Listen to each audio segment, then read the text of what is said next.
Iniisip ng mga bully na mahina siyang talunan, ngunit nakatuklas siya ng isang makapangyarihang artifact at naging pinakamalakas na manlalaban upang protektahan ang kanyang kasintahan. Si Wang ay isang karaniwang estudyante sa kolehiyo na may crush sa kanyang childhood friend, na siya rin ang pinakasikat sa klase.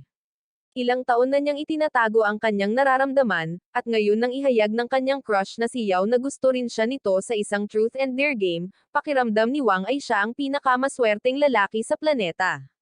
Gayunpaman, lumalala ang kanyang kapalaran nang malaman ito ng isa pang lalaki, na nanliligaw kay Yao, at agad siyang dumating upang turuan si Wang ng leksyon. Ang gangster na nagngangalang John ay ginawang hagupitin ng kanyang mga kasamahan si Wang, na sinasabi sa kanya na hindi siya karapat-dapat kay Yao. Sinabi ni Wang na maaari nilang pag-usapan ito ng mapayapa, ngunit tinawagan ni Jun si Yao mula sa kanyang cellphone, na ipinakita sa kanya na ang lalaking gusto niya ay pinapahirapan na parang talunan. Nataranta si Yao at hiniling na huminto si Jun, ngunit sinabi niya na titigil lang siya kapag sinabi ni Wang na hindi niya gusto si Yao. Patuloy na pinapahirapan ng kanyang mga kasamahan si Wang, na sa wakas ay naglakas loob at sinabi kay Jun na ang isang talunan na tulad niya ay hindi kailanman magiging kwalipikado na maging nobya si Yao. Sa pamamagitan nito, buong lakas niyang hinidbat ang kasamahan nito, itinapon ang sarili sa ilog sa ibaba. Nataranta ang lahat nang makita ito dahil gusto lang sana siyang turuan ni Jun ng leksyon.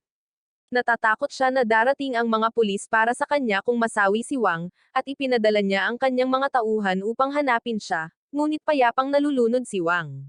Paulit-ulit niyang iniisip ang tungkol sa una niyang pagkikita ni Yao noong middle school, noong siya lang ang nagtrato sa kanya ng mabait pagkatapos niyang mabuli. Naaalala niyang nahulog siya sa kanya sa unang pagkikitang iyon mismo. Pero ngayon, sa tingin niya ay wala na siyang saklaw para sa kanya. Bigla niyang napansin ang isang bagay na kumikinang sa ilalim ng ilog at lumangoy patungo dito. Nakahanap siya ng isang maliit na kumikinang na cube, at habang pinupulot niya ito, biglang pumasok ang cube sa kanyang katawan, na nag-teleport sa kanya. Nataranta si Wang habang nararamdaman niya ang kanyang sarili na inihahagis sa kalawakan at oras. At nang muli niyang imulat ang kanyang mga mata, natagpuan niya ang kanyang sarili sa isang silid na may mga transparent na dingding, sa gitna mismo ng malalim na espasyo. Nagpanik siya, iniisip kung nasaan siya, at isang boses sa loob niya ang tumugon, na tinatawag siyang Master. Ang boses ay nagsasabi sa kanya na siya ay na-teleport dahil sa isang espesyal na kapangyarihan na kanyang natuklasan. At bago maintindihan ni Wang kung ano ang ibig sabihin nito, muli siyang ini-teleport, sa pagkakataong ito sa langit sa itaas ng ilog kung saan siya kanina pa. Nababalisa siya sa pag-aakalang babagsak siya, ngunit hindi iyon nangyayari, at nakita niyang hinahanap pa rin siya ni Jun at ng kanyang mga kasamahan sa ilog bago muling nag-teleport. Sa pagkakataong ito, napunta siya sa kanyang silid-aralan, at ang boses ng cube ay nagsasabi sa kanya na siya ay na-teleport dahil hindi niya makontrol ang kanyang kapangyarihan. Habang nagpapanik si Wang, binabalaan siya ng cube na may papalapit sa silid, at nag-teleport siya pabalik sa kanyang silid bago siya natuklasan. Sa sandaling maligo si Wang, nakatanggap siya ng tawag mula kay Yao, na talagang nabalisa mula nang makita siyang nahulog sa ilog. Tiniyak sa kanya ni Wang na lumangoy siya palayo sa kabilang bahagi ng ilog para lokohin si Jun, at sinabihan siya nitong tumawag ng mga pulis. Gayunpaman, sinabi niya sa kanya na mas mabuti na ang kanyang pakiramdam ngayon at pagkatapos ay biglang pinutol ang tawag, na sinasabi sa kanya na magpahinga. Pagkatapos ay humiga siya sa kama, iniisip kung paanong hindi paniniwalaan ni Yao ang nangyari ngayon kahit sabihin pa niya sa kanya. Ayaw niyang madala siya sa isang mapanganib na tulad nito, kaya nagpasya siyang ilihim ang lahat. Biglang kinausap ulit siya ng cube matapos maramdaman na sa wakas ay kalmado na siya. Tulad ng isang ganap na tulala, si Wang ay patuloy na lumilingon sa paligid, kahit na ang boses ay nanggagaling sa loob niya. At pagkatapos ay bigla siyang hinayla ng cube sa loob nito. Natagpuan ni Wang ang kanyang sarili sa kakaibang silid sa kalawakan, kung saan sinabi sa kanya ng cube na siya na ngayon ang master ng Heradric Cube, na tinatawag ding Ultimate Universe System, na maaaring gawin siyang Ultimate Warrior. Hindi naiintindihan ni Wang ang anumang sinasabi ng cube, ngunit nakita niyang kawili-wili ito. Sinusuri niya ang mga dingding ng silid at pagkatapos ay tinanong ang cube kung bakit siya tinulungan nito. Bigla siyang lumipad, at sinabi sa kanya ng cube na tinutulungan lang siya nitong matupad ang kanyang hiling at maging hari ng mundo. Biglang nasumpungan ni Wang ang kanyang sarili sa itaas ng mga ulap sa isang sandali, at sa susunod na segundo, siya ay napadpad sa itaas ng kanyang rooftop. Halos mabasa niya ang kanyang pantalon sa pag-aakalang mahuhulog siya, ngunit tinulungan siya ng cube na makalapag ng ligtas.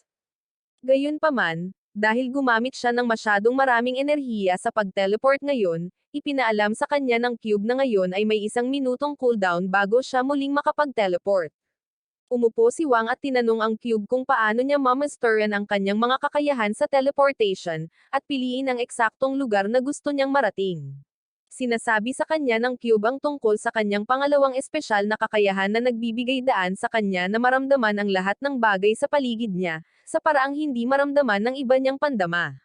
Si Wang ay nalulula sa bagong kakayahan na ito, at pagkaraan lamang ng ilang segundo, siya ay ganap na napagod. Habang lumalabas siya sa kanyang Super Sense Mode, bigla niyang nahanap ang kanyang sarili pabalik sa space room, kung saan sinabi sa kanya ng cube na medyo maganda ang kanyang ginagawa para sa isang newbie. Natutuwa si Wang na marinig iyon, ngunit pagkatapos ay nakaramdam siya ng matinding sakit sa kanyang puso at agad siyang nawalan ng malay, napahawak sa kanyang katawan. Kinaumagahan, nagising siya pabalik sa kanyang silid na may cube sa tabi niya. Nataranta si Wang at tinanong ang cube kung paano ito lumabas, at tumugon ito na magagawa nito iyon sa mga emergency na sitwasyon upang ihinto ang pag-drain ng enerhiya ng kanyang host. Medyo namangha dito si Wang, at nagpasya siyang matuto ng higit patungkol sa cube na nagbigay sa kanya ng mga superpowers sa pamamagitan ng paghahanap sa internet. Gayunpaman, wala siyang mahanap tungkol sa Her-Adric Cube or Ultimate Universe System, at kahit na ang cube ay hindi makasagot sa kanyang mga tanong. Habang nagbubuntong hininga si Wang tungkol sa walang mahanap, nakatanggap siya ng text mula kay Yao na nag-imbita sa kanya para sa tanghalian. Tuwang-tuwa siyang basahin ito, pero naalala niya si Jun at ang kanyang mga kasamahan. Nanumpa si Wang na hindi niya hahayaang guluhin siya or si Yao muli, at tinanong ang cube kung may paraan pa ba siya para lumakas para hindi siya mawalan ng malay pagkatapos gamitin ang kanyang kapangyarihan ng napakabilis.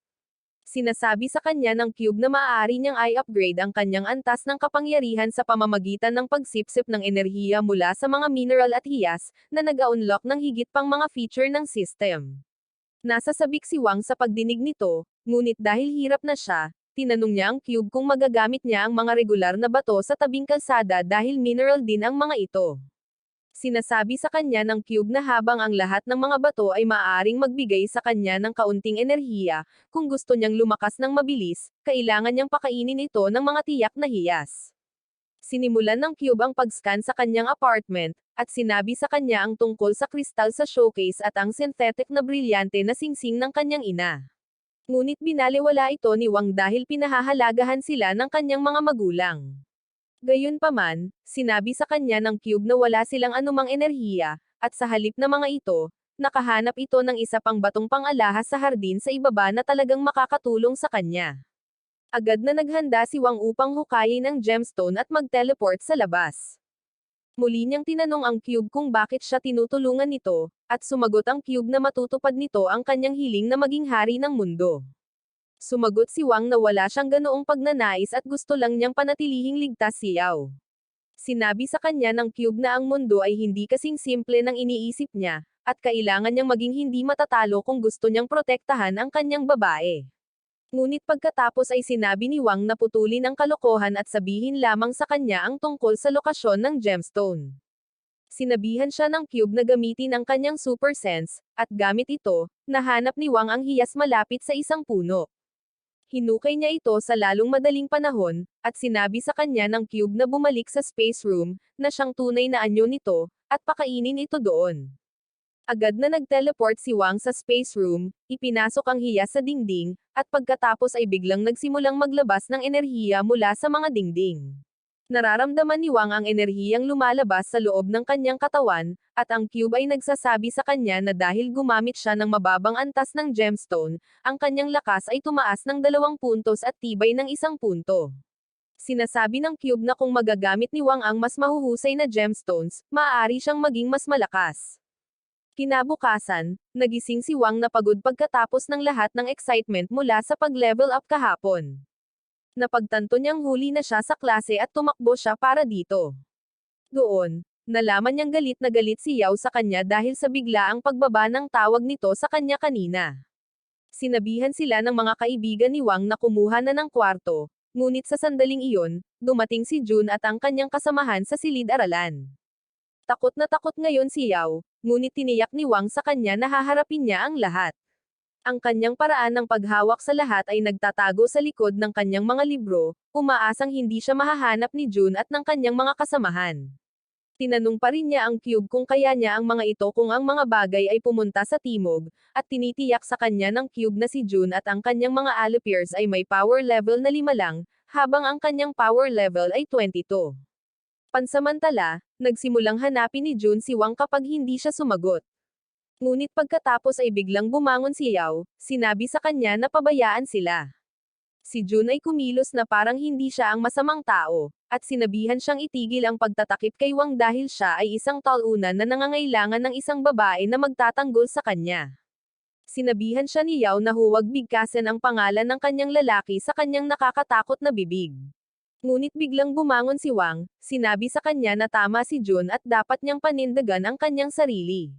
Sinabihan niya si Jun na umalis, ngunit hinawakan ng gangster ang kanyang kwelyo upang magsimula ng away. Gayunpaman, madaling nadaig siya ni Wang, na sinasabi sa kanya na hindi siya masasaktan kung siya ay actress. Ngayon, natigilan si Jun sa mahigpit na pagkakahawak ni Wang nang biglang dumating ang propesor sa lecture room at sinabihan ang lahat na bumalik sa kanilang mga upuan. Sinabihan ni Jun si Wang na pumunta sa basketball court ng kolehiyo sa gabi kung talagang ayaw niyang madamay si Yao sa kanilang away. Tinanggap iyon ni Wang bilang isang hamon, at nakarating siya sa basketball court sa itinakdang oras para lang malaman na marami pang kasama si Jun ngayon. Inis ka ng cube ang court at nalaman na si Wang ay may 20% na pagkakataong manalo, at siya ay nabigla dahil naisip niya na ang bilang ay mas mataas kaysa doon. Inutusan ni Jun ang kanyang mga tauhan na isara ang mga pinto at pagkatapos ay sinabi kay Wang na patatawarin niya siya kung humingi siya ng tawad para sa kahapon, at pagkatapos ay nangangakong hindi na niya makikita si Yao. Nanunuya lang si Wang, sinabing hindi niya inaasahan na ang isang kilalang gangster ay magiging isang duwag na kailangan niya ng isang buong soccer team para labanan ang isang lalaki. Naiinis si Jun dahil naglalaro ng isip si Wang, pero alam din niyang kapag umatras siya, mawawala ang respeto sa kanya ng kanyang mga alipin. Sa kabutihang palad, ang pinakamahusay na brawler sa kanyang gang ay sumusulong upang ibigay kay Wang ang one-on-one na gusto niya. Tinanong ni Wang ang cube tungkol sa kanyang mga istatistika at nalaman na ang kanyang antas ng kapangyarihan ay 10. Sa palagay ni Wang ay magiging madali ito, ngunit nagpasya pa rin siyang maging maingat sa kanyang paninindigan. Ang bokol ay pumulot ng bola at itinapon ito kay Wang ng buong lakas, at pagkatapos ay agad na naglulunsad ng mga suntok. Gayunpaman, iniiwasan ni Wang ang lahat, at hindi nagtagal ay napagod si Bokol. Patuloy pa rin siyang nangunguna habang hinihikayat siya ng kanyang mga kaibigan, ngunit pagkatapos ay hinawakan ni Wang ang kanyang binti at pinatalsik siya ng isang solidong suntok sa kanyang panga. Pagkatapos siyang itapon ni Wang, lumingon siya kay Jun at ang iba pa niyang gang, na hindi pa rin tumatanggi tungkol sa pagkatalo ng pinakamagaling nilang brawler. Sinabi ni Wang kay Jun na ngayon na ang oras niya para lumaban. Ngunit nagsimulang tumawa si Jun, sinabing hindi siya walang isip na lalaban sa kanya ng mag-isa. Napagtanto ni Wang na kailangan niyang harapin ang lahat ng sabay-sabay ngayon, ngunit ang sistema ay nagsasabi sa kanya na ang kanyang mga pagkakataong manalo ay tumaas sa 30% pagkatapos na pabagsakin si Bokol. Habang nagsisimulang lumapit ang mga kasamahan ni Jun kay Wang, napagtanto niya na makakaligtas lamang siya sa pamamagitan ng pakikipaglaban na parang si Goku. Inaatake siya ng mga gangster mula sa lahat ng panig, ngunit patuloy siyang umiiwas at lumalaban hanggang sa atakihin siya ng isa sa kanila mula sa likuran. Naiwasan ni Wang ang unang pag-atake salamat sa babala ng cube, ngunit pagkatapos ay sinipa siya ng isa pang lalaki sa likod, dahilan para mawalan siya ng balanse. Dahil dito, galit na galit si Wang, at umatake siya sa taong tumambang sa kanya, sinipa siya sa pagitan ng kanyang mga binti at pinalipad siya. Napagtanto ni Jun na ito ay magiging mas mahirap kaysa sa kanyang inaakala, at inutusan niya ang kanyang mga tauhan na umatake muli.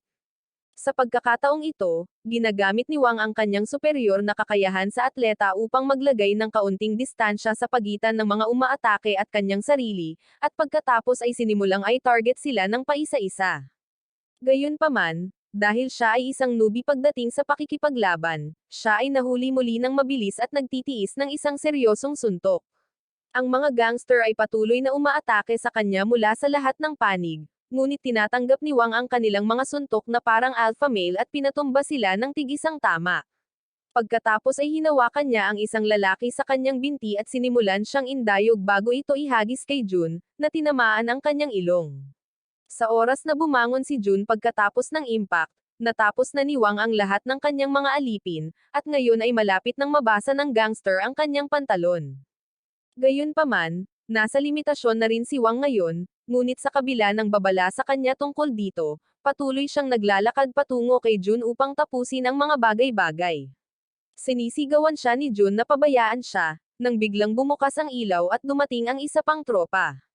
Sinimulan nilang pumalakpak ng sarkastiko para kay Jun at sa kanyang mga tropa, na sinasabing pinagtulungan nila ang isang lalaki at nasipa pa rin ang kanilang mga sarili.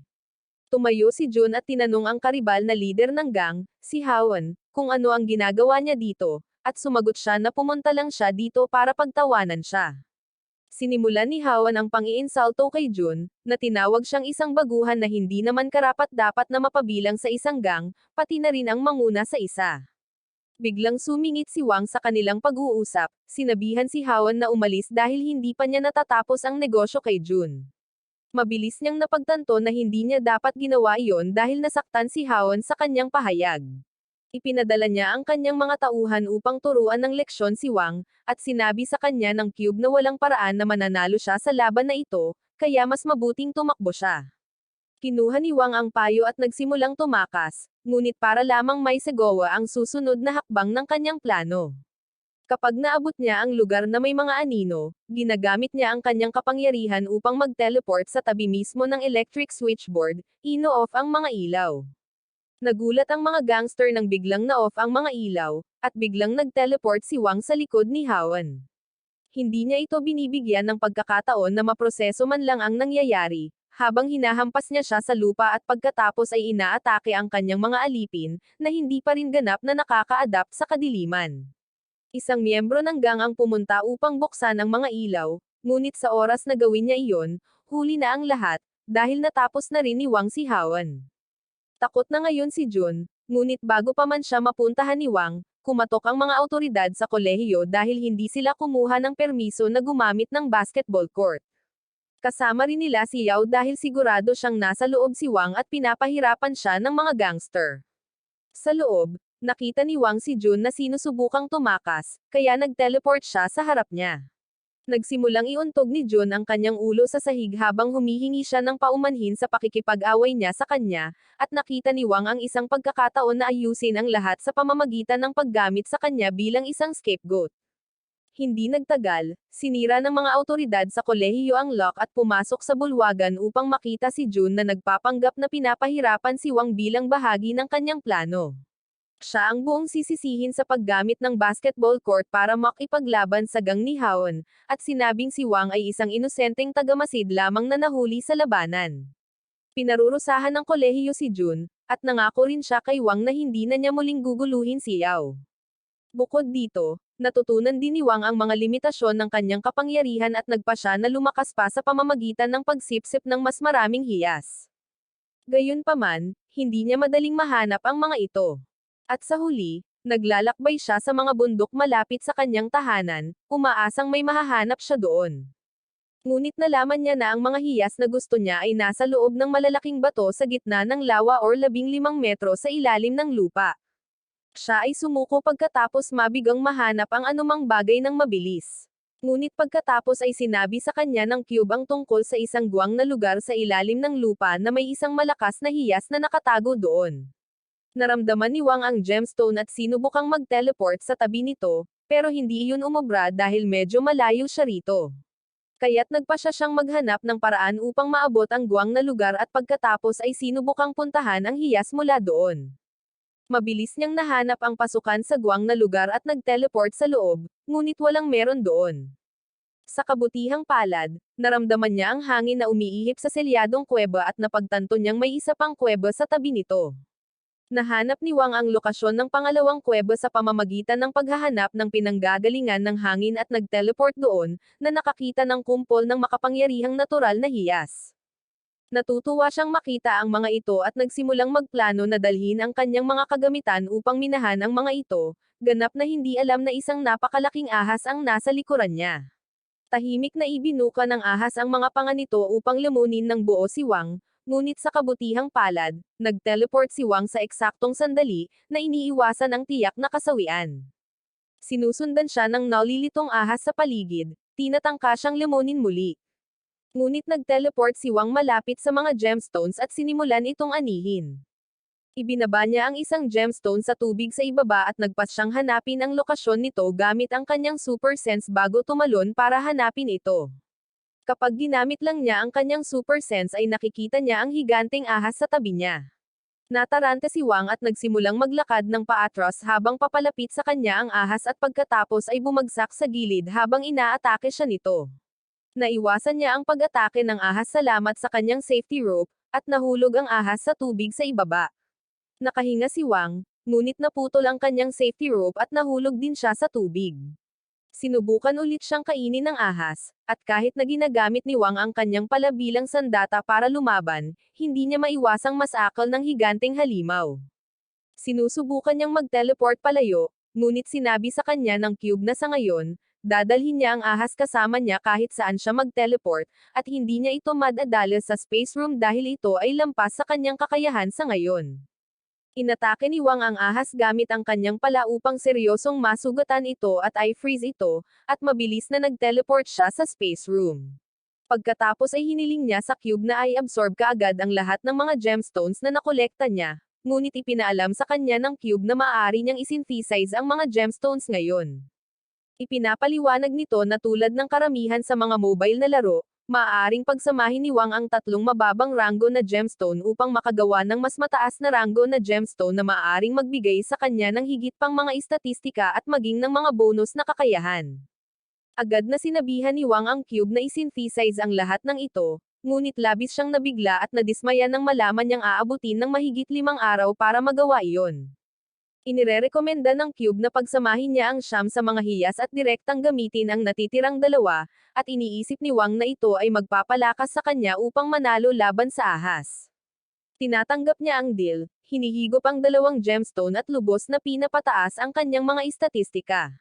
Nag-teleport siya pabalik sa kuweba, handang harapin ang ahas gamit ang kanyang bagong nahanap na kapangyarihan.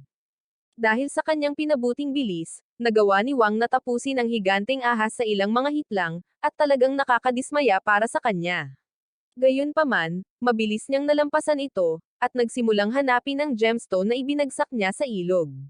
Sa lalong madaling panahon ay nahanap niya ito at napagtanto na, kahit na ito ay nasa parehong antas ng iba pang mga hiyas, mukhang mas maganda ito at nagpasya siyang gamitin ito para sa ibang bagay.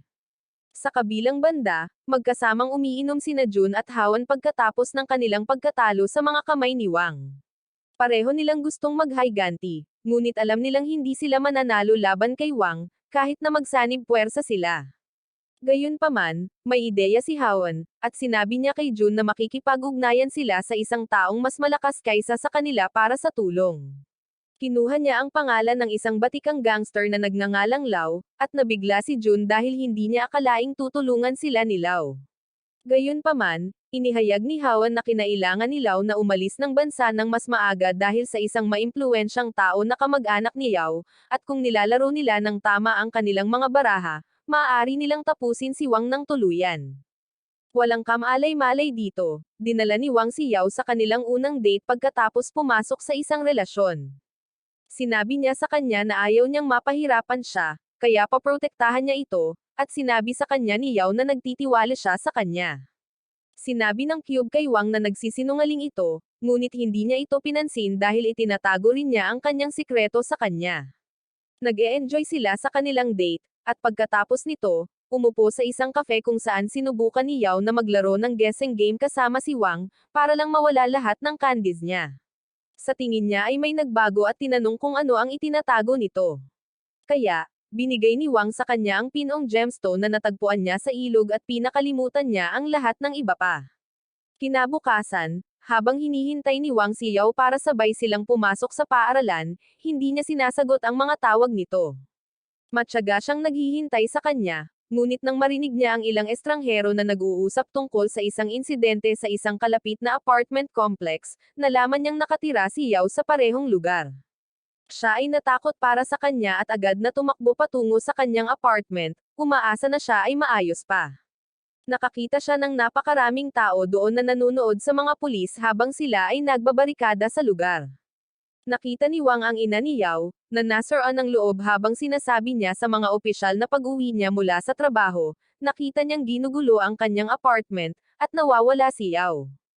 May nag-iisang manika na may dugo na nakasabit sa bubong bilang pagbabanta, at natakot ang babae na baka nasa malubhang panganib ang kanyang anak. Nalungkot si Wang sa pagkaalam nito, at habang iniisip niya kung sino ang nasa likod nito, nakita niya ang isang kinakabahan na si Jun na sumusubok na tumakas palayo sa karamihan.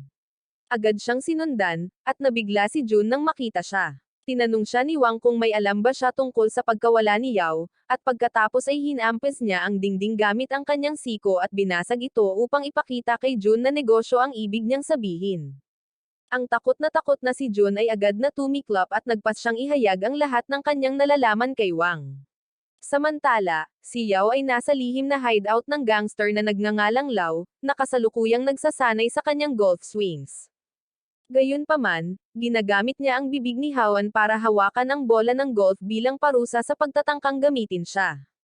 Pagkatapos ng kanyang pagsasanay at malubhang pinsalin si Hawan sa proseso, lumingon si Lau sa nakagapos at nakataling si Yao, sinabi sa kanya na dahil nakita niya kung ano ang nangyayari kapag galit ito, dapat itong makipagtulungan sa kanya. Pagkatapos ay ipinakita niya sa kanya ang larawan ng isang lalaking nagngangalang Jin at tinanong kung ano ang relasyon niya sa kanya.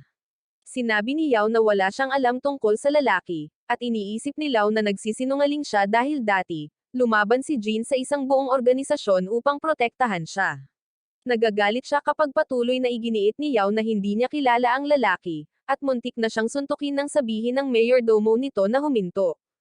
Sinabi ng mayordomo na maaaring hindi alam ni Yao ang tungkol kay Jin, ngunit alam ni Jin ang tungkol sa kanya, at kung talagang nagmamalasakit siya sa kanya, dapat ay nagpakita na siya upang iligtas siya ngayon. Sumagot si Lau na malapit nang magpakita si Jin, at kumuha siya ng maraming makapangyarihang martial arts masters para talunin siya. Gayunpaman, ipinaalala sa kanya ng mayordomo na hindi nila alam kung gaano kalakas si Jin, at maaaring hindi siya matalo ng mga masters.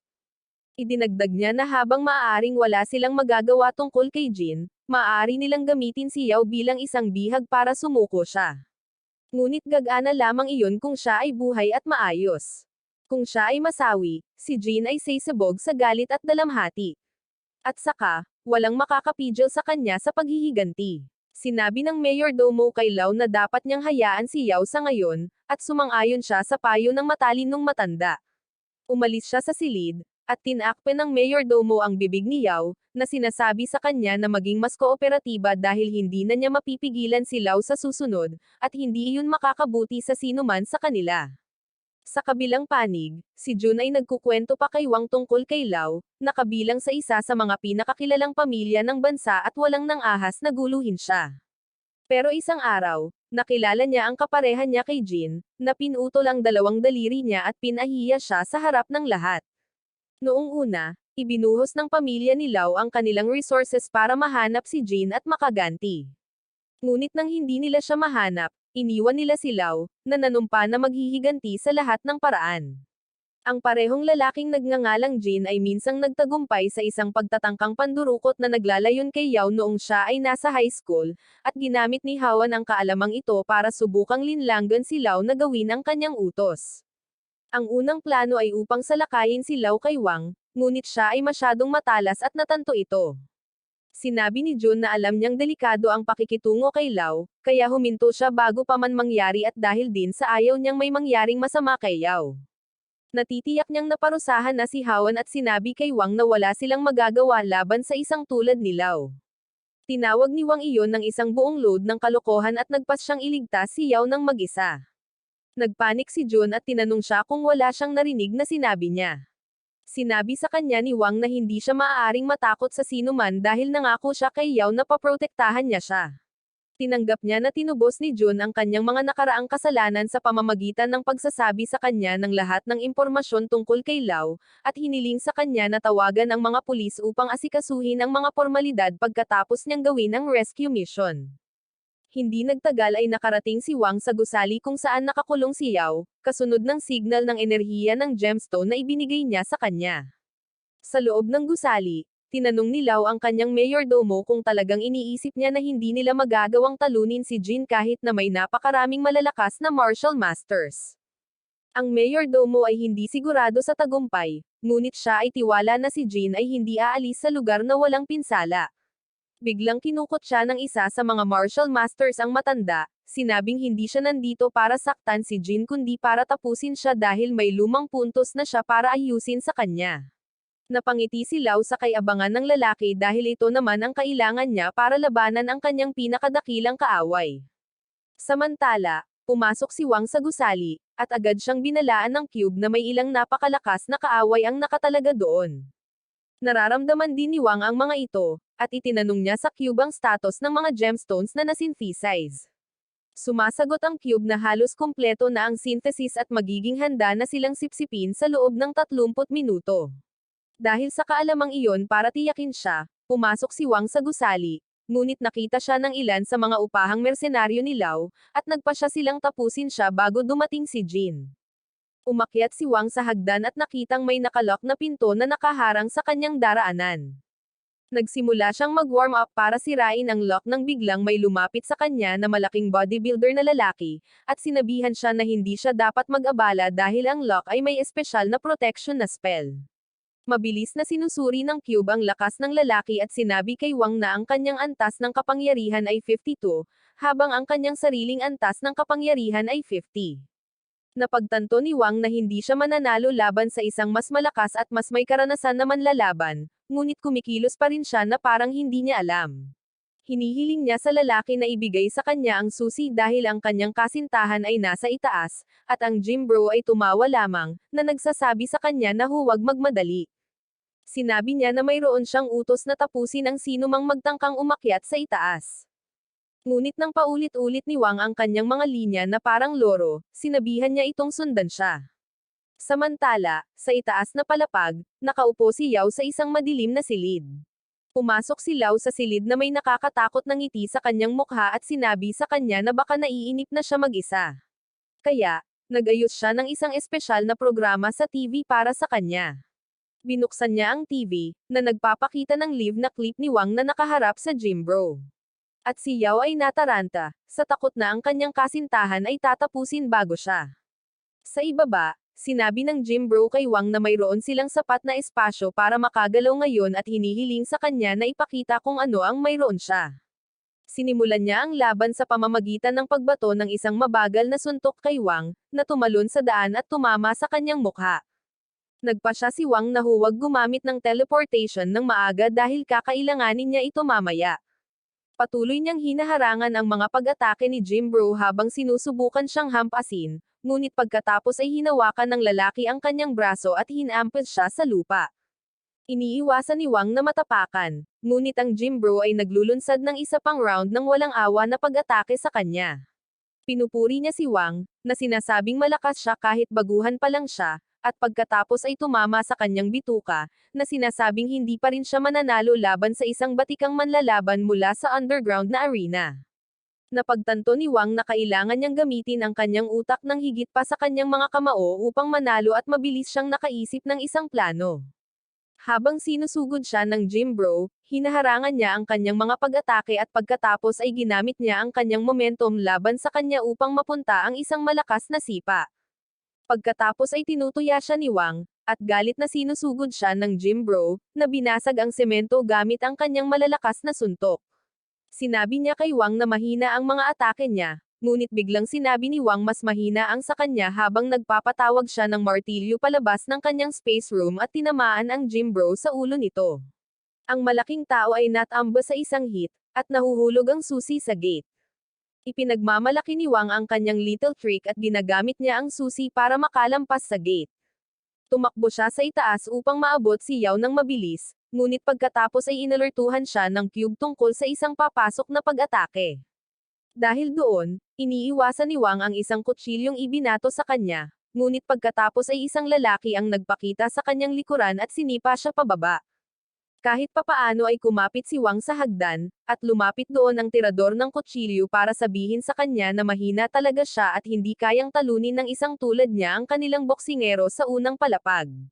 Itinutok niya ang kanyang kutsilyo kay Wang ngunit may nakita siyang potensyal sa kanya, kaya nagpasya siyang huwag agad siyang tapusin.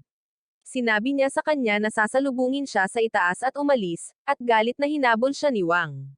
Gayunpaman, wala na roon ang lalaki, at ipinaalam ng cube kay Wang na ang antas ng kanyang kapangyarihan ay 75. Nagulat si Wang dahil hindi man lang ganoon kalakas ang hitsura ng lalaki, at hinabol niya ito na nanunumpa na tatapusin niya siya. Dumating siya sa isa pang bakanteng silid kung saan naghihintay sa kanya ang asasin. Patuloy niyang pinagmamasdan si Wang at pagkatapos ay biglang naglunsad ng isang sorpresang pag-atake. Naiwasan ito ni Wang kahit papaano, ngunit patuloy siyang itinutulak ng asasin pabalik sa kanyang matulin na pag-atake ng kutsilyo. Bigla niyang ibinato ang kanyang kutsilyo kay Wang at hindi tumama, ngunit pagkatapos ay ginamit niya ang kanyang mga supernatural na kakayahan upang tawagan ang kutsilyo pabalik sa kanya. Naiwasan din iyon ni Wang at pinaulanan siya ng ilang sipa, na ikinagulat ng asasin. Humikab si Wang, na nagpapanggap na hindi siya isang kawili-wiling kalaban at ito ay nakakaasar sa asasin. Bigla siyang nawala sa kwarto, nagtago ulit sa anino. Sigurado siyang hindi siya matatalo ni Wang dahil mula pa noong bata pa siya, sinanay na siyang maging asasin sa madilim at delikadong kondisyon. Dahil doon, siya ay literal na naging paniki at maaaring mahanap ang kanyang target sa pamamagitan lamang ng kanilang tunog. Sa tingin niya ay walang magagawa si Wang kung hindi niya ito makikitang darating. Walang kamalay-malay na may supersensibilidad din pala siya.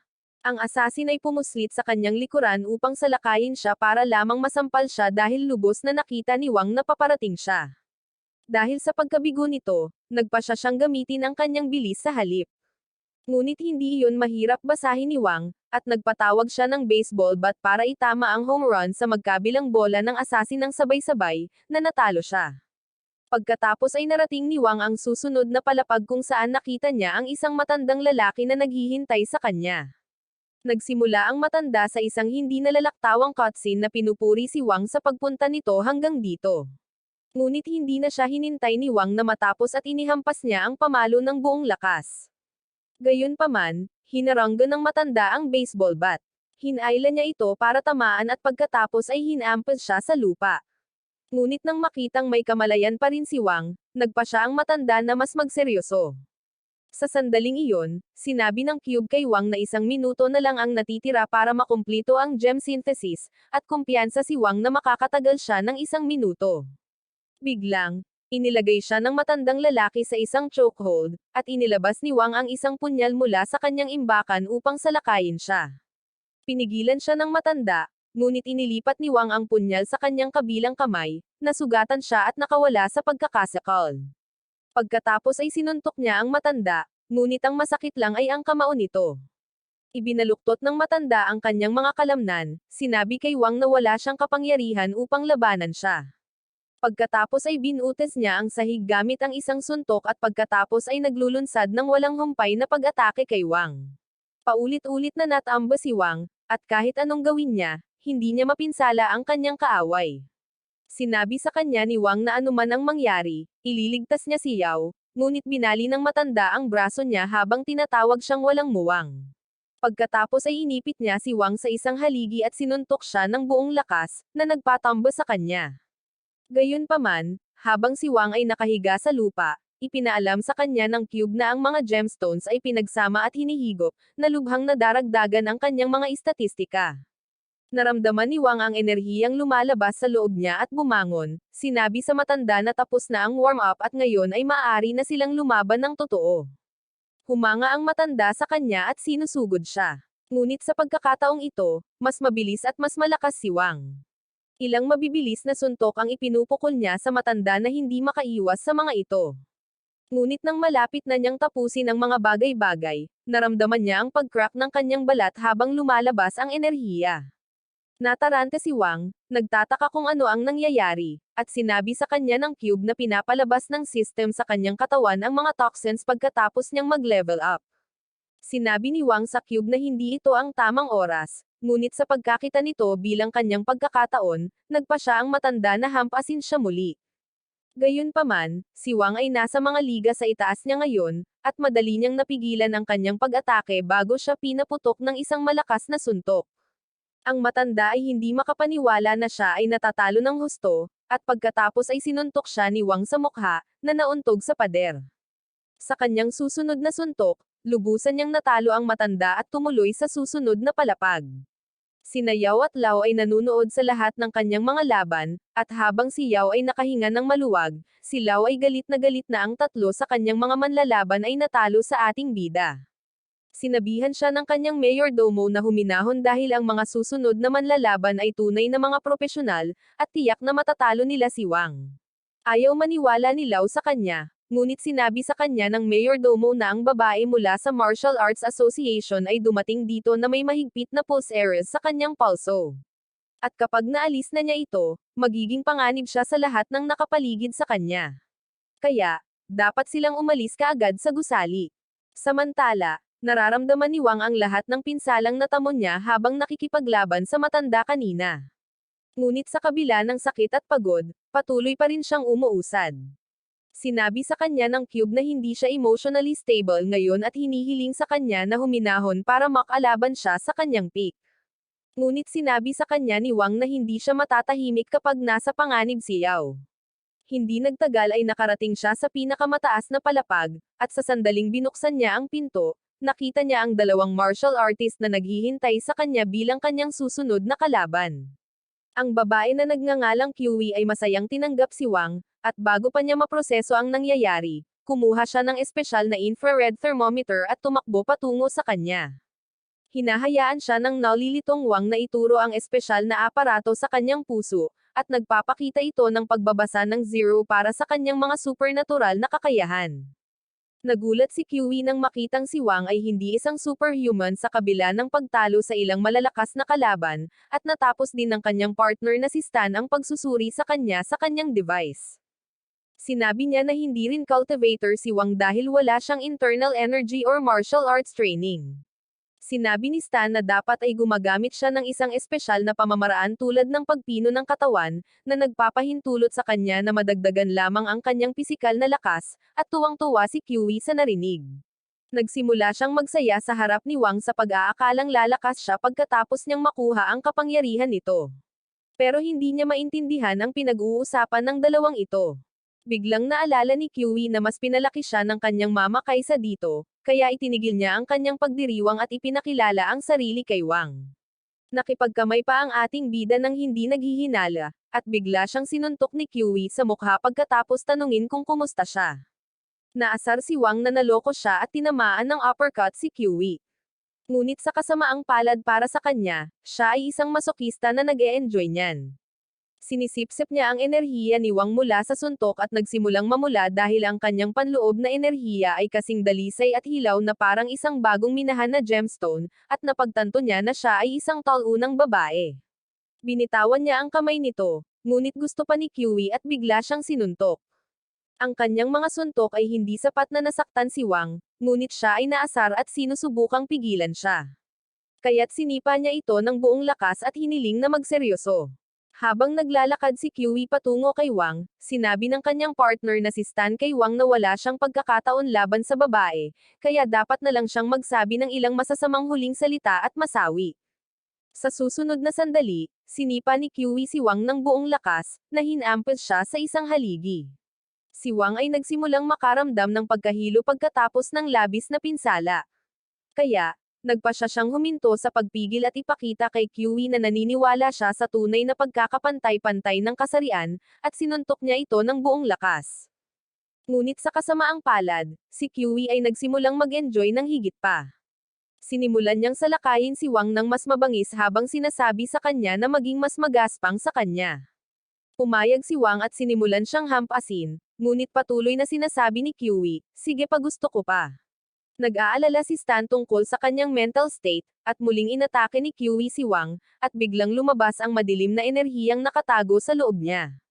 Gayunpaman, bago niya magamit ang lakas na iyon para lumaban, pinigilan siya ni Stan, na sinasabi sa kanya na hindi niya dapat gamitin ang kanyang kapangyarihan, pero walang balak makinig ni Kiwi sa kanya. Patuloy siyang naglalakad patungo kay Wang habang ang kanyang mga kamay ay nagiging kuko.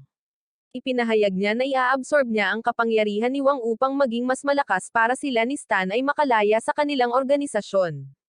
Siya ay naging mabangis kasabay iyon at inatake si Wang, pinunit ang kanyang balat gamit ang kanyang matutulis na mga kuko habang binabawi ni Wang ang kanyang balanse pagkatapos ng unang pag-atake. Sinugod siya ni Kiwi mula sa likuran at dinilaan ang kanyang dugo. Nagawa niyang itulak siya pabalik at pagkatapos ay nagpatawag ng metal na poste para labanan siya. Ngunit lumakas si Kiwi pagkatapos inumin ang kanyang dugo, at itinulak siya nito sa pader sa likod ni Wang. Napagtanto na siya ay nasa isang dihadong estado ngayon at nagpa siya na ilagay ang kanyang buong pagtuon sa laban. Ngunit sa pagtayo niya, muling sinunggaban siya ni Kiwi, halos laslasin ang kanyang lalamunan gamit ang kanyang matutulis na mga kuko. Hinihintay siya ni Wang na sumugod muli sa kanya upang ilunsad ang kanyang counter, ngunit iniwasan niya ang kanyang sipa at pagkatapos ay tumalon sa kanya mula sa itaas, na muling nagpakawalan ng kanyang nakatagong enerhiya. Kahit papaano ay naiiwasan ni Wang ang kanyang pag-atake at pagkatapos ay sinubukan siyang hampasin ng poste, ngunit mas mabilis si Kiwi ngayon. Madali niyang naiwasan ang atake nito at gumagalaw sa likuran niya para sipsipin ang dugo at kapangyarihan nito. Habang itinutulak siya ni Wang palayo, nagsimulang mawalan ng kontrol si Kiwi sa kanyang sarili habang ang kanyang madilim na enerhiya ay nagiging anyo ng isang lobo sa kanyang katawan. Napagtanto ni Stan na siya ay pumapasok sa mapanganib na teritoryo ngayon, at inihagis niya ang isang pin sa kanyang pressure point para matambo siya. Nagulat si Wang dahil ngayon lang siya nakakita ng isang bagay na hindi niya naiisip. Habang patuloy siyang nakatitig sa kanyang mga kalaban, tumakbo si Stan patungo kay Kiwi gamit ang karayom upang tusukin ang iba pang mga pressure point nito upang pigilan ang sobrang enerhiya nito na makapinsala sa kanyang katawan. Iniisip ni Wang na tiyak na matatalo siya kung kailangan niyang labanan ang parehong sina Kiwi at Stan, kaya nagpa siya siyang gamitin ang pagkakataong ito para makatakas. Gayunpaman, napansin siya ni Stan na palihim na lumabas at nagpadala ng hangin sa kanyang direksyon, na nagtutulak sa kanya pabalik. Nagulat si Wang dahil hindi niya nakita kung ano ang tumama sa kanya. Ngunit wala rin si Stan sa pinakamahusay na pag-iisip dahil kaka-level up lang ni Kiwi at kailangan niya ng agarang pangangalagang medikal. Nagpa siya siyang tapusin ng mabilis ang laban at binato si Wang ng Windblade, ngunit inalertuhan siya ng cube tungkol sa direksyon nito, at nagawang iwasan ito ni Wang. Nagulat si Stan na naiiwasan ni Wang ang kanyang hindi nakikitang pag-atake at mas namulat siya sa laban. Biglang umungal si Kiwi sa sakit, at agad na inabandona ni Stan ang laban habang pinupuntahan niya ang kanyang kapareha at pagkatapos ay sinabihan si Wang na magpatuloy at iligtas ang kanyang kasintahan. Nagulat si Wang sa biglaang pagbabagong ito ng puso at tinanong si Stan kung inamin niya ang pagkatalo, na sinasabi sa kanya na mas mabuting huwag na siyang maglunsad ng palihim na pag-atake sa kanyang likod mamaya. Naasar si Stan dito dahil hindi niya kayang lumaban habang nasa ganitong kalagayan si Kiwi, pero hindi rin niya maamin ang pagkatalo dahil hindi siya patatawarin ng kanyang organisasyon. Napagtanto din ito ni Wang at nagpa siya siyang gamitin ang sitwasyong ito para itulak si Stan sa isang sulok para hindi na siya bumalik para sa kanya. Sinabi niya na dahil ayaw umamin ng pagkatalo ni Stan, hindi pa rin tapos ang kanilang laban. Napagtanto na hindi niya makumbinsi si Wang na umalis ng ganoon kadali, nagpa siya si Stan na ilabas ang milyong barya, ang simbolo ng kanyang organisasyon, at gumawa ng panunumpa ng dugo dito na huwag atakihin si Wang mula sa likuran. Sinabi niya na ang isang panunumpa sa dugo ay ang pinakadakilang pangako na maaaring gawin ng isang cultivator, at pagkatapos ay idineklara na siya ay magiging alikabok kung masisira niya ang kanyang tigil labanan kay Wang. Itinala ni Wang ang buong lansihin sa kanyang telepono at pagkatapos ay natanggap ang barya mula kay Stan, na sinasabing pinagkakatiwalaan niya ang isang taong may integridad. Pagkatapos ay nagpa siya siyang ilapit ang mukha niya kay Stone, na sinasabi sa kanya na kumilos siya sa susunod, at kahit papaano ay nananatiling kalmado ang martial artist sa harap ng wala pang gulang na panunuya sa kanya. Umalis si Wang pagkatapos iyon, at nakipag-ugnayan si Stan sa ikatlong miyembro ng kanilang partido. Sinabi sa kanya na kailangan nilang bumalik kaagad sa kanilang base dahil hindi maganda ang pakiramdam ni Kiwi. Tinanong siya ng babae para sa mga detalye, ngunit pagkatapos ay may umatake sa kanya mula sa likuran, na nagpatambo sa kanya bago pa man niya makumplito ang kanyang pangungusap. Sa kabilang banda, si Motion, ang huling assassin na inupahan ni Lau, ay nagpa siya na sumali sa labanan matapos mapagtanto na ang iba ay natalo. Nataranta si Lau nang marinig ito at kinumpirma ito sa kanyang mayordomo.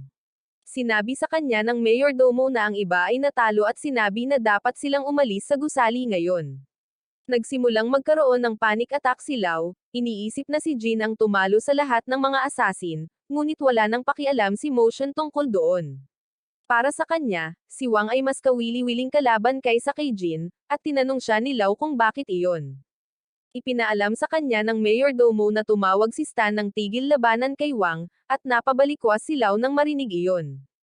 Sinabi niya kay Motion na triplehin niya ang kanyang bayad kung mapapabagsak muna niya si Wang, ngunit hindi nagustuhan ng mapagmataas na Motion kapag sinubukan ng mga tao na bilhin ang kanyang mga serbisyo para sa pera.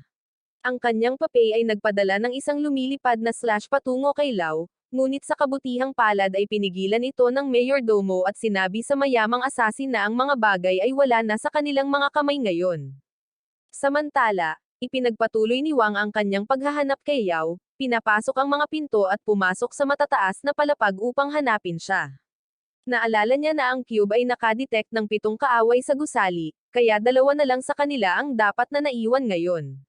Siya ay napraning sa pagharap sa kanila kapag hindi siya handa, at kahit ang tunog ng mga daga na tumatakbo ay sapat na upang siya ay mabalisa. Sinabi sa kanya ng cube na ang isa sa mga kalaban ay biglang nawala, at isa na lamang ang natitira ngayon. At pagkatapos, bigla niyang naramdaman na may nakatingin. Napalingon si Wang sa gulat at nakita si Motion at ang kanyang papay na si Shan na nanunood sa kanya mula sa mataas na lugar. Sinabi ng cube kay Wang na 7 ang kanilang combat level, at hindi siya makapaniwala dahil si Motion at ang kanyang puppet ay parang puno ng dark aura. Binabalaan ng cube si Wang na mayroong napaka-advanced na device sa loob ng puppet, ngunit maliban doon, walang espesyal sa kanila. Gayunpaman, sinabi ni Motion kay Wang na huwag siyang maliitin dahil lang sa mukha siyang mahina. Inilabas niya ang kanyang kapangyarihan at pagkatapos ay pinalipad si Wang na may umiikot na sipa. Habang sinusubukang i-proseso ni Wang ang nangyari, lumakad si Motion patungo sa kanya, na ginagawang talisman ang kanyang espiritual na enerhiya. Sinabi niya na sila ay eksaktong magkasalungat sa isa't isa. Dahil habang umaasa lang si Wang sa malupit na lakas, ang mayroon lang siya ay ang kanyang mga diskarte. Habang ipinagmamalaki ni Motion ang kanyang mga kasanayan, nakahanap si Wang ng ilang walang laman na bote ng beer sa malapit at hinarap ito sa kanya. Pinutol ito ni Motion gamit ang isang talisman at, gamit iyon bilang kanyang pagkakataon, sinugod siya ni Wang. Gayunpaman, iniiwasan ni Motion ang kanyang pag-atake at muling sinipa siya. Si Wang ay nagpatuloy sa kanyang walang humpay na pag-atake, ngunit si Motion ay mas sanay kaysa sa kanya at nagagawa niyang itulak siya pabalik ng madali. Gayunpaman, isinipa ni Wang ang kaunting alikabok sa kanyang mga mata, pansamantalang binulag siya, at pagkatapos ay inatake siya ng kanyang mabilis na pag-atake. Kahit papaano ay nakaligtas si Motion sa gulo ng mga pag-atake habang ang isang maliit na kumikinang na bote ay bumaba mula sa kanyang kamiseta. Hindi siya binibigyan ni Wang ng anumang oras para makahinga, at sinubukang gawin ni Motion na mag-parkour sa loob ng gusali para tumakas, ngunit kahit iyon ay walang silbi. Pinapanatili siyang abala ni Wang sa kanyang mga suntok at sipa, at binabasag ang bote ng mga patak sa mata na sinusubukang gamitin ni Motion. Gayunpaman, pagkatapos ng ilang segundo ng pagiging nasa defensive mode, nabawi ni Motion ang kanyang atake at nagdikit ng talisman sa katawan ni Wang bago siya sinuntok palayo. Oras na niya ngayon para sa opens iba, at sinuntok niya si Wang sa pader at pagkatapos ay sinundan siya ng kanyang papay.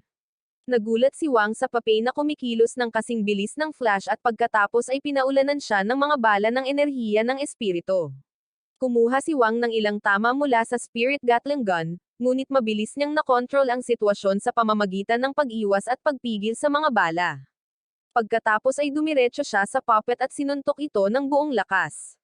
Ngunit habang ang buong atensyon ni Wang ay nasa puppet, nakarating na si Motion sa kanyang likuran. Tumalon si Motion kay Wang para maghatid ng full-powered super mega punch na suntok, ngunit handa rin si Wang para doon. Pareho silang nagpapalitan ng mga atake, at pagkatapos na maalis ang alikabok, nag-spray si Wang ng dugo mula sa kanyang bibig sa buong anggulo. Tumawa si Motion, tiwala na nanalo siya, ngunit pagkatapos ay napansin niya na hinawakan ni Wang ang kanyang buhok. Nataranta si Motion at nagsimulang sumigaw habang sinusubukan niyang palayain ang kanyang buhok, na inilalaan niya ng 2 oras araw-araw para syampahin. Pero turn na ni Wang na kumilos na parang villain, at sinubukan siyang sampalin ni Motion, ngunit ang kanyang mga kamay lamang ang nasugatan sa paggawa nito. At pagkatapos ay nag-spit si Wang sa kanyang kamay bago tuluyang hinampas siya ng malakas. Gayunpaman, ang kanyang kumpiyansa sa lalong madaling panahon ay naglaho nang mapagtanto niya na si Motion ay kasing lakas lamang ng isang normal na tao, at ang kanyang buong lakas na suntok ay dapat na nag-book sa kanya ng isang one-way na ticket sa Isekai World. Gayunpaman, si Motion ay buhay pa rin sa kabila ng malubhang pinsala at nagkaroon ng vocal na spot sa kanyang ulo, at siya ay bumangon habang ang isang talisman sa paligid ng kanyang katawan ay nabasag. Natigilan si Wang nang makita ito, at sinabi sa kanya ni Motion na hindi siya matatalo sa isang suntok lamang. Nagpasya siyang ilabas ang kanyang buong lakas sa kanyang buhok na nagiging puti at isang madilim na aura na naglalabas mula sa kanyang katawan. Hindi man lang nagkakaroon ng oras si Wang para ay proseso ang nangyayari, habang si Motion ay mabilis na sumugod sa kanya at talagang bumilis ang kanyang mga galaw. Naglagay din siya ng ilang talisman sa katawan ni Wang at pagkatapos ay muntik na siyang tamaan palabas ng gusali bago kinuha ang kanyang papel at umatake muli ng mga bala ng espiritu. Kahit papaano ay naiiwasan ni Wang ang lahat ng mga bala at pagkatapos ay nahuli ang puppet, ngunit itinali siya ni Motion gamit ang tali at inindayog siya sa paligid ng gusali bago siya inihampas sa isang pader. Sinubukan ni Wang na bumangon muli upang lumaban, ngunit pinaandar ni Motion ang kanyang talisman na nagpapabigat sa kanyang kamay para buhatin at pagkatapos ay inatake siya ng isang espesyal na talisman. Kumpiyansa si Motion na nanalo siya sa pagkakataong ito, ngunit habang hamupa ang apoy, nabigla siya nang makita niyang hinarang ni Wang ang kanyang pag-atake gamit ang nakakatakot na pala. Nagpasya si Motion na gawin ang lahat at ipinadala ang kanyang papel upang maghatid ng isang mapaminsalang pag-atake, ngunit handa na si Wang para dito sa pagkakataong ito. Inilalabas niya ang lahat ng kanyang enerhiya sa kanyang katawan at pagkatapos ay ginagamit ang kasanayan sa teleportasyon sa tamang oras upang tamaan ang papel gamit ang pala, at sinisira ito. Hindi makapaniwala si Motion sa kanyang mga mata, ngunit pagkatapos ay hinawakan ni Wang ang string na ginagamit niya upang kontrolin ang puppet. Iniisip ni Motion na maaari siyang manalo dahil pinipigilan si Wang ng kanyang pampabigat na talisman, ngunit hindi siya maaaring magkamali. Hinayla siya ni Wang patungo sa kanyang sarili at pagkatapos ay nagsimulang sumuntok sa kanya. Pagkatapos ay tinamaan niya si Motion ng kanyang buong lakas, na naging sanhi ng pagkaputol ng espiritual na string na humahawak sa kanila, at si Motion ay tumama sa pader ng napakalakas na bumalik siya sa kanyang normal na anyo at nawalan ng malay. Ang mga talisman sa kamay ni Wang ay naglalaho habang nagtatapos ang laban, at pagkatapos ay sinubukan niyang umalis patungo kay Yao, ngunit iyon ay napakahirap para sa kanya, at halos mawalan siya ng malay. Gayunpaman, bigla siyang nakarinig ng isang beep na tunog na nagmumula sa puppet, at pagkatapos ay biglang tumalon si Motion palabas ng gusali gamit ang isang talisman upang lumutang sa hangin. Sinabi niya kay Wang na hindi mahalaga na siya ay nanalo dahil siya ay masasawi sa huli. Inactivate niya ang bomba sa loob ng puppet, sinabihan si Wang na masawi, ngunit talagang walang nangyari dahil inilagay ni Wang ang puppet sa space room.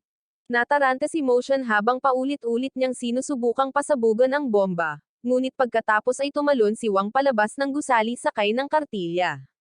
Tumalon si Wang patungo sa kanya upang tapusin ang mga bagay sa pagitan nila, ngunit sa halip ay ibinato ni Motion ang ilang mga paputok na talisman sa kanya. Si Wang ay natangay sa mga pagsabog at medyo nakakapit sa isang crane upang iligtas ang kanyang buhay, at pagkatapos ay ginagamit ni Motion ang kanyang mga talisman upang kontrolin ang mga bumabagsak na mga labi. Hinampas niya si Wang sa kanila at pagkatapos ay nagpadala ng mas maraming talisman ng bomba para pasabugan siya. Ngunit ginamit ni Wang ang pagsabog upang itulak siya patungo kay Motion ng buong bilis. Gumaganti si Motion sa pamamagitan ng hindi pagpapagana ng kanyang kontrol sa mga bato at pinabagsak ang mga ito kay Wang, at pagkatapos ay inatake siya ng isa pang sunod-sunod na pagsabog, na nagdulot ng malubhang pinsala sa kanya. Pakiramdam ni Wang ay mawawalan na siya ng malay, ngunit pagkatapos ay napanaginipan niya si Yao at nagkaroon ng biglaang pagsabog ng enerhiya. Ginawa niyang sandata ang kanyang nag-aapoy na mga kamao at sinimulang hampasin si Motion habang pareho silang bumabagsak sa lupa.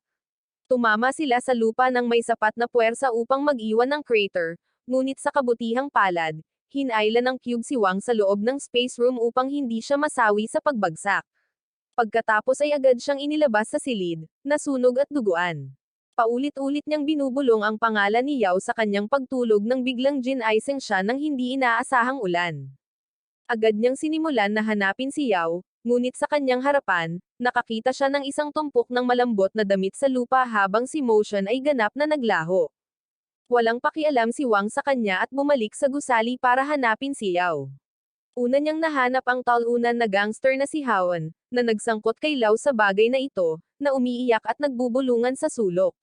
Galit na tinanong siya ni Wang tungkol kay Yao, at itinuro niya ang isang kalapit na silid upang iligtas ang kanyang buhay. Nakahinga si Wang nang makitang hindi nasaktan si Yao. Ngunit nang makalas siya, sinabi niya sa kanya na may bomba sa ilalim ng kanyang upuan na sisabog kapag siya ay bumangon. Sinabi niya sa kanya na iligtas muna ang kanyang sarili, ngunit sinabi sa kanya ni Wang na nakaligtas siya sa mas malalaking bomba ngayon. Hinugot niya ang bomba mula sa ilalim ng upuan, ngunit biglang nilock ni Lau ang pinto kasama silang dalawa sa loob. Sinabi niya sa kanila na na-enchant ni Motion ang silid na ito upang walang makapag-teleport palabas dito, at tumatawa habang hinihintay niyang sumabog sina Wang at Yao. Nakatanggap si Wang ng kumpirmasyon mula sa cube na hindi siya makakapag-teleport, ngunit sinabi rin sa kanya ng cube ang pagkakasunod-sunod kung saan dapat niyang putulin ang wire ng bomba upang hindi ito agad na sumabog. Pinutol ni Wang ang mga wire at pagkatapos ay itinapon ang bomba sa space room, iniisip na ligtas na sila ngayon. Niyakap siya ni Yao na may luha sa kanyang mga mata, at tiniyak ni Wang na ligtas siya ngayon. Gayunpaman, habang umabot sa 0 ang countdown ng bomba sa loob ng space room, biglang nablangko si Wang, hindi niya maigalaw ang kanyang katawan. Nataranta si Yao habang sinusubukan niyang makakuha ng tugon mula sa kanya, ngunit matagal nang napagtanto ni Wang na pinasabog din ng bomba ang malakas na gemstone sa loob ng puppet, at lumikha iyon ng butas sa space room. Grabe ang sugat niya ngayon, ngunit bigo si Lau dahil hindi gumana ang kanyang bomba. Nagpasya siyang kunin ang mga bagay sa kanyang sariling mga kamay at pumasok sa silid upang paputukan si Yao. Ngunit bago niya siya matapos, sinabihan siya ng kanyang mayordomo na ang lalaking tinatawag na Jin ay nakarating na dito at kailangan na nilang tumakas. Umalis si Lau at ang kanyang mayordomo habang lumalapag si Jin sa rooftop gamit ang kanyang kapangyarihan upang lumapag sa semento. Samantala, ang walang malay na si Yao ay bumagsak sa ibabaw ni Wang, na nagising, iniisip kung may sapat na oras para dalhin siya sa ospital. Biglang pumasok si Jin sa kwarto, sinasabi sa kanya na hindi siya maililigtas ng mga ospital, ngunit kaya niya. Ini-teleport niya si Yao palayo kay Wang at pagkatapos ay lumabas ng gusali. Sinabihan siya ni Wang na huminto dahil nangako siyang paprotektahan niya si Yao, ngunit sinabi ni Jin na hindi niya kayang protektahan ang kanyang sarili ngayon. Pagkatapos ay tumalon siya mula sa bintana, at habang si Wang ay lumalapit sa bintana, sinisigaw ang pangalan ni Yao, nakita niya ang isang sulyap sa pagpapalawak ng domain ni Jin. Sinabi sa kanya ni Jin na hindi niya alam ang unang bagay tungkol kay Yao or sa superhuman na mundo, ngunit alam niya, at tatapusin niya ang kanyang nasimulan. Lubos na nawasak si Wang matapos mawala si Yao, at pinuntahan niya ang kanyang mga magulang sa umaga mula sa isang ligtas na distansya. Isinusumpa niya ang kanyang kahinaan dahil sa hindi niya mailigtas ang kanyang kasintahan, at ngayon ay wala siyang ideya kung saan sisimulan ang kanyang paghahanap sa kanya. Habang siya ay nalulunod sa pagkamuhi sa sarili at kawalan ng katiyakan, isang kotse ang huminto sa kanyang likuran, at isang babae ang lumabas na tumatawag sa kanyang pangalan. Hiniling niya kay Wang na sumama sa kanya, at kapag hindi siya tumugon, sinabi niya sa kanya na alam niya kung nasaan si Lau. Agad na lumingon si Wang sa kanya, nagtanong kung nasaan ang talunan na iyon, at sinabihan siya ng babae na sumama sa kanya kung gusto niyang makipag-usap. Dinala siya nito sa malapit na kafe at nagsimulang uminom ng kape habang malamig na tinitigan siya ni Wang. Tinanong niya siya kung nasaan si Lau, at sumagot ang babae na mayroon siyang ilang mga katanungan para sa kanya bago niya sagutin ang kanyang tanong. Tinanong niya siya kung paano niya iniisip na ang mga superhuman, cultivator, at iba pang mga tao na nasa kabila ng kaharian ng tao ay nananatiling nakatago sa lipunan ng tao. Sumagot si Wang na dapat silang magaling sa pagbabalat kayo, ngunit kinukot siya ng babae ang kanyang walang muwang na sagot, na sinasabi sa kanya na may mga dedikadong tao na nag-aalaga sa gulo na ginagawa ng mga superhuman. Hindi interesado si Wang dito, ngunit sinabihan siya ng babae na magpanggap man lang na nagmamalasakit siya dahil siya ang nagpoprotekta sa kanya hanggang ngayon, or hindi na siya buhay. Humigop lang si Wang ng kanyang kape at saka ngumiti, nagtatanong kung ang tatlong tao sa likod ng kanilang mesa, na handang paputukan siya anumang oras, ay bahagi rin ng kanyang mga serbisyo sa proteksyon. Natigilan ang tatlong lalaki nang mapagtanto na nabuking na ang kanilang cover, at pati ang babae ay nabigla. Sinubukan niyang agawin ang kanyang baril, at kasabay nito, ang kanyang tatlong alepiers ay naghahanda rin na itutok ang kanilang mga sandata kay Wang. Gayunpaman, nananatili siyang kalmado at sinabi sa kanila na kung hindi sila magsisimula ng away, maaari nilang ipagpatuloy ang kanilang pag-uusap ng mapayapa. Sineseryoso ng babae ang kanyang mga salita at sinabihan ang kanyang mga alepiers na umatras, habang ginagamit ni Wang ang kanyang super sense para basahin ang kanyang pangalan at titulo sa kanyang card. Nalaman niya na ang babae ay tinatawag na Mona at siya ay nagtatrabaho bilang pinuno ng task force ng Superhuman Management Bureau.